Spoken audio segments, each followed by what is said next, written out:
At the age of 40, aminadong humina at bumagal sa paglalaro ng basketball.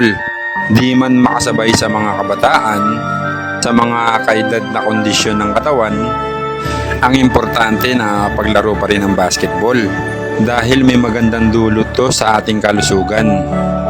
Kahit papawis gaming na lang kasama mga tropa, kasi tapos na kami sa pagalingan. Nasa totoong laban na kami ng buhay.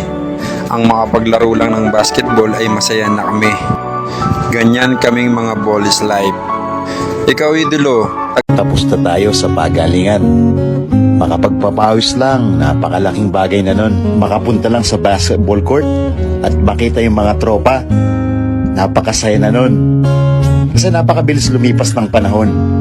Parang kailan lang, sabay-sabay pa tayong nangangarap na maging isang sikat na basketball player. Hindi man natupad yun, at lahat tayo may kanya-kanya ng responsibilidad sa pamilya at sa buhay. Nagkakaroon pa rin ng oras na magsama-sama tayo para sa isang laro na minahal natin simula bata pa tayo. Kaya hanggat kaya pang lumaro, pilitin mong maglaro. Kasi darating yung panahon na manunood na lang tayo.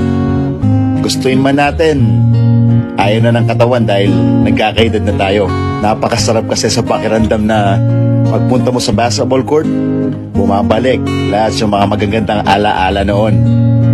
Yung mga alaala na dati, nanghihiram lang tayo ng sapatos para lang makapaglaro sa isang liga.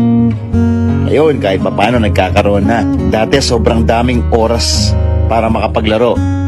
Kaya nating maglaro sa buong araw kasi nga wala pang mabigat na responsibilidad. Ngayon, nagnanakaw na lang tayo ng oras para makapaglaro. Pag free time, day off. O kaya naman minsan, mag-absent pa sa trabaho para lang makalaro sa liga.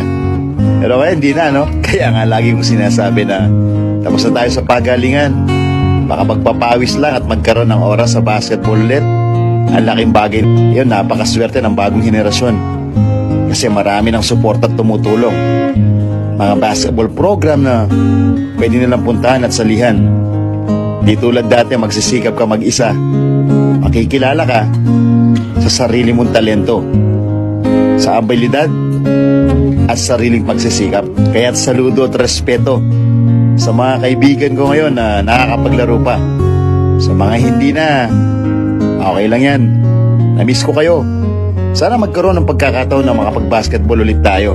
Balikan natin yung pakiramdam noon na nagsisimula pa lang tayo. Yung passion at pagmamahal natin sa basketball, napakasarap balikan. Ikaw, idol, nakakapaglaro ka pa ba? Taga saan ka? Umaabot ba yung mensahe ko sa'yo? Ilang taon ka na ngayon? Mensahe ko lang sa mga tulad ko na nagkakaedad na at kailangan ng unahin yung responsibilidad. Bigyan natin ng konting oras yung basketball. Pag free time, maglaro ka. Pag day off, maglaro ka. Kasi mga idol, dito tayo naging masaya. Sa basketball tayo nagkaroon ng maraming kaibigan. Kaya hanggat kaya pa, sulitin na natin. Kasi darating talaga yung araw na hindi nakakayanin ang ating katawan at manunood na lang. Sana ibahagi mo ang mensahe ko, idolo. I think of what the world could be, a vision of the one I see. A million dreams is all it's gonna take. Oh, a million dreams for the world we're gonna make.